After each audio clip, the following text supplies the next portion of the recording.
Thank you, Cathy. That was quite the introduction. I feel like I need to step up my game now. Good morning, parents, grandparents, families, trustees, administrators, faculty, staff, students, and of course, the class of 2018. Graduates, I'd like you to know that I am honored and humbled that you have asked me to be your speaker today. And I also want to be sure that you know that each of you holds a very warm place in my heart. As I prepared this speech, I spent a great deal of time reminiscing about the past 4 years. I took time to think about the journey that brought us here today to Miss Charlotte's Garden. I can clearly remember my first introduction to you all, the class of 2018. It was a meeting that I have thought of often during your years at Foxcroft. Coincidentally, that first meeting took place here in Miss Charlotte's Garden. It was during the installation ceremony when Mrs. McGehee became the new head of school. It was a very warm day in the late summer of 2014, and I was sitting in the row behind you, the then brand new freshman class, and all of the rows behind me were empty until the very last row where there was one woman sitting by herself. She had a box on her lap, and in the box was her dog, who just happened to be having puppies. I should have seen that as a sign that nothing was going to be business as usual when it came to this class. In front of me sat this class of girls that had known each other for an amount of time that could be counted in hours, but you had obviously bonded quickly because you spent much of the ceremony talking and laughing with one another. I spent my time tapping you on your shoulders, reminding you that you needed to be quiet. I must admit, I had very little success getting you to comply. That was my first clue that you were an independent group. I remember thinking that if this is how you are after having only known each other a very short time, then we had better buckle up because we were in for quite a ride. You could never be deterred from doing things your way, and as I stand here today, I have a far better understanding of the young woman that would not allow me to stifle them on that warm summer day. When classes began, I would stand outside of Applegate to watch as Miss Heidi would lead you like ducklings to the library for study hall each night. At first, you would walk in a straight line, bent over from carrying your overly full backpacks, appearing as though going to study hall was a dreaded punishment you were going to have to endure for the next 2 hours. By the end of the second week, you were a gaggle of laughing, shouting, carefree girls, ready to tolerate 2 hours of study hall so you could have some real fun together when it was over. I have always admired Miss Heidi for her ability to endure the antics of a freshman class. I continued to watch this parade each night. I was drawn to you all in ways that were hard for me to understand or explain. I found myself amused and puzzled by what I saw each night, but I always knew you were a class to be reckoned with. My connection to some was very obvious and immediate, which then led me to a deeper connection with the rest of this class. As the years passed, others were added to your numbers, and they were quickly accepted and became one with those already here. You took on challenges individually and as a whole, and throughout your years, you always seemed to choose to do it your way. I must admit, there were many times when we all wondered just how that was going to work out. But you managed. You pushed the boundaries, used your resources, and kept plugging along. You excelled academically, on the athletic fields, in student leadership, and in your personal goals. As I look at you today, I see a group of young women who have grown in ways that you probably weren't expecting. Like other Foxcroft women before you, you are strong and you are independent and ready to take on more and greater challenges. The next steps in your journey will begin as you go through the front gates today.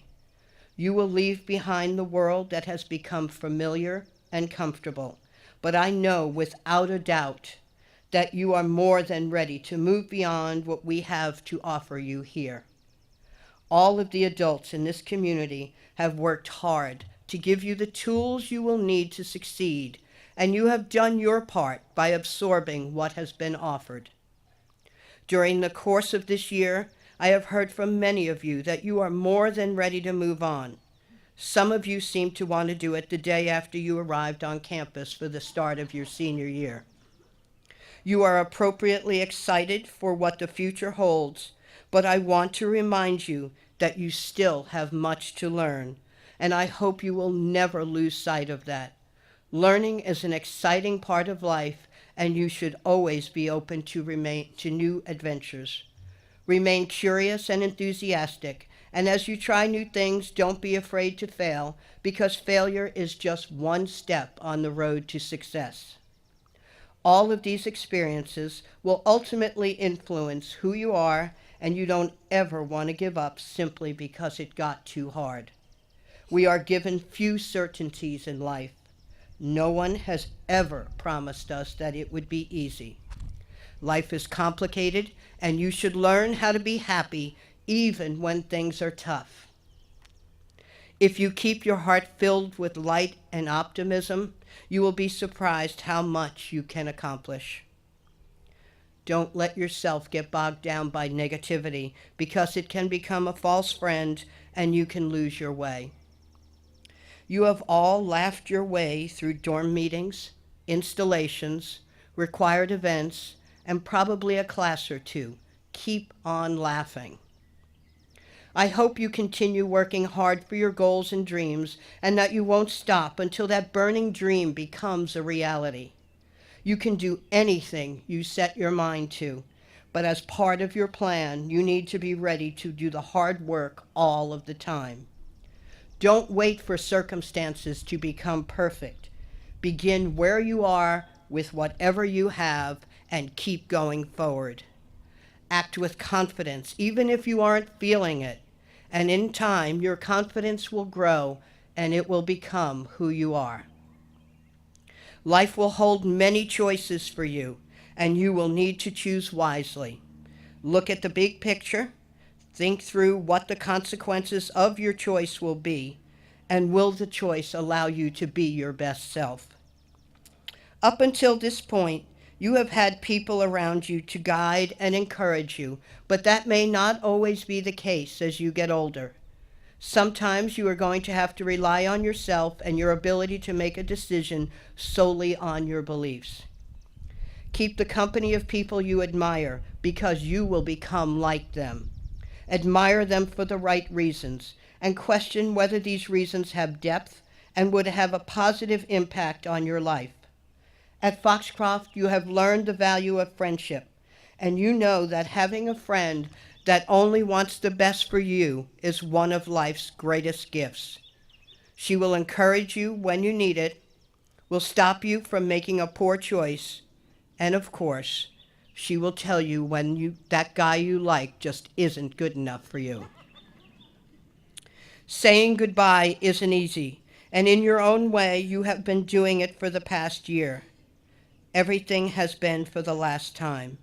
You experienced your last opening days, the last parents' weekend, the last Foxhound field hockey, the last holiday celebrations at Foxcroft, the last Paul K. Bergan Poetry Festival, the last Think Pink tournament, the last Foxhound basketball and writing events, the last time you performed in a Foxcroft theater production, your final athletic games, and a myriad of other events too numerous to mention.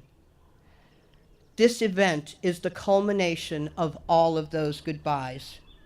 I hope you know that as you leave us today, that you have been loved, you are important to this school, that you will be missed, and that we all hope you will come back to visit.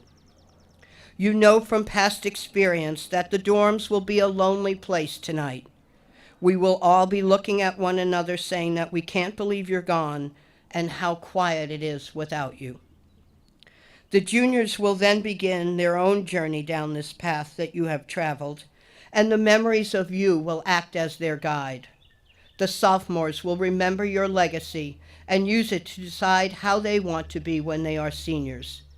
And the freshmen will always remember their old girls and how you introduced them to life at Foxcroft. You have left your mark on Foxcroft, and now it's time to go out and leave your mark on the world.